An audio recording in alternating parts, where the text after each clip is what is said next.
कितना खुश बा। इका दुका जो हमारे भाइये हैं और कुछ नहीं है, सब हमारे भाई हैं। कुछ भाई लोग के जे केहू केहू यूट्यूब भी चलावता,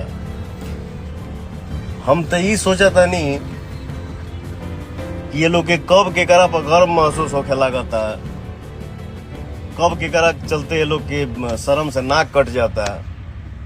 महान हो तुम लोग यार, क्या बोलूं, तुम लोगों के मुंह लगना और 10 किलोमीटर पैदल चलना वही बराबर है। लेकिन फिर भी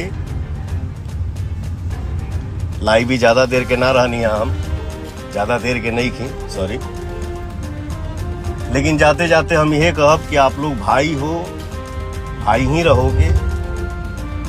जे जौने लाइन में बा, हम एक्टर बानी, सिंगर बानी, और भी हमार सब मित्र भाई लोग बा लोग, सबके आप लोग काम के आशीर्वाद दी जा।